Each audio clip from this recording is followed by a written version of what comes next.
Bon, au départ, on a laissé partir Julien dès le départ, dès le premier kilo, il a creusé l'écart. Donc je suis resté avec Nicolas. Et sauf qu'à un moment donné, on a levé la tête, il était presque à 50 secondes à 300 mètres devant. Donc à un moment donné, on était au 6e kilomètre, j'ai décidé de durcir un petit peu l'allure pour revenir.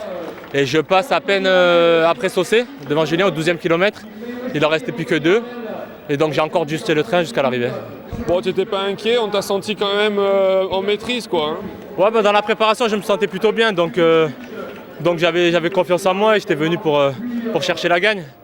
Et c'est ce qui a été fait aujourd'hui. Et voilà, c'est que positif pour la suite. Bon, il y a plein d'autres courses plus importantes que celle-là, mais Caro Cari pour un Martégal, la 30e édition, ça fait toujours plaisir, j'imagine. Ah bien sûr, pour un Martégal, ça fait d'autant plus plaisir. Bon, un départ de Caro. Bon, il y a un Martigues Caro que j'ai pas encore faite. Donc voilà, maintenant je vais essayer de cocher toutes les grandes classiques de la région avant de me mesurer à Marseille Cassis. Bravo, félicitations. Merci, avec plaisir. Première aussi également, elle aussi, gros passé international, vice-championne d'Europe. Clémence, bravo, félicitations pour cette victoire. Tout s'est plutôt bien passé, on dirait en tout cas aujourd'hui. C'est vrai que j'abordais la course avec un peu d'appréhension parce que c'est la première fois que je viens sur Caro Cari, mais on m'avait dit que c'était très vallonné et à la base les côtes c'est vraiment pas mon point fort.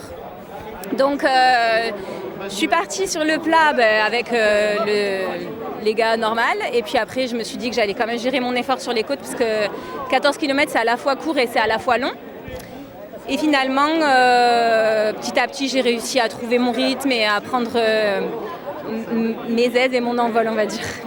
Est-ce que tu as eu le temps de lever un peu les yeux, de voir cette fameuse mer qui donne le titre à la course du bord de mer, ou tu étais concentré sur ton effort? C'est vrai que c'est la première fois donc je découvre le parcours. Mais c'est toujours un plaisir de courir sur la côte bleue, que ce soit Martigues-Caro, que ce soit le 10 km des Ponts Bleus de Martigues, que ce soit aujourd'hui Caro Cari. En fait, on ne se lasse jamais de ce bleu et de ces côtes rocheuses. C'est vraiment, vraiment magnifique. Alors, c'est ce que j'allais te demander pour une Martégal, certes d'adoption, mais maintenant ça fait un bon moment. Caro Cari, la 30e édition, c'est pas rien quand même. Et ouais, tiens, on a presque le même âge. Je peux être un peu jalouse, j'ai quelques années de plus. Et oui, c'est pas rien. Franchement, quand je me dis que je suis jamais venue sur cette course, j'ai vraiment loupé quelque chose parce que c'est un beau moyen d'allier entraînement et compétition, pour ma part, de s'aguerrir aussi à la compétition et à mettre un dossard, parce que c'est pas la même intention non plus quand on part sur une course ou sur un entraînement. À l'entraînement, je suis plutôt forêt de Saint-Blaise, Castillon, Figuerolles. Et donc on a le bleu aussi, mais on voit pas la même, c'est l'étang. Donc la mer, c'est quelque chose.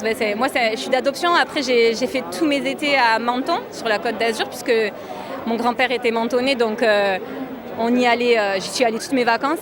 Et je pense que c'est aussi pour ça que j'ai tellement aimé Martigues quand je suis arrivée, c'est que je me sentais un peu comme durant mes vacances petites, quoi. Donc voilà, c'est un peu vivre tous les jours en vacances. En termes de compétition, est-ce que ça te donne envie d'aller chercher justement un peu plus de rivalité ailleurs, ou pour le moment tu profites dans cet état-là de forme? C'est vrai que là j'ai repris depuis janvier l'entraînement et après avoir démissionné de mon travail à l'hôpital de jour de Martigues, j'étais psychomotricienne. Je me suis régalée pendant 2 ans à travailler avec les enfants qui sont porteurs de troubles de l'autisme dans une super équipe à Martigues du coup. Donc j'ai démissionné pour réembrasser le sport de haut niveau et me donner une chance de revenir.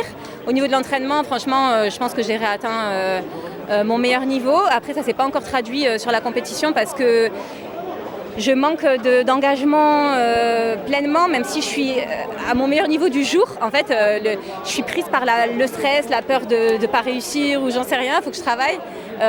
Et du coup, je m'auto-bride. Alors qu'à l'entraînement, j'arrive à vraiment reproduire des super séances, des très belles sorties longues. Donc le jour où je saurai aligner le mental, le physique et un petit peu d'énergie parce que j'aurai levé un peu le pied avant, je pense que ça se traduira par une belle compétition. Moi, j'ai pour objectif de refaire moins de 2h24 sur le marathon, tout en sachant que durant ma dernière préparation, j'aurais pu faire entre 2h21 et 2h24. Donc j'y crois. Après, bien sûr, le principal, c'est d'y croire. Bah écoute, en tout cas, nous on y croit pour toi et on espère te revoir très bientôt, même sur les courses du pourtour de l'étang. Merci beaucoup, merci. Et merci pour mettre en lumière les beaux événements sportifs qui se passent sur la Côte Bleue.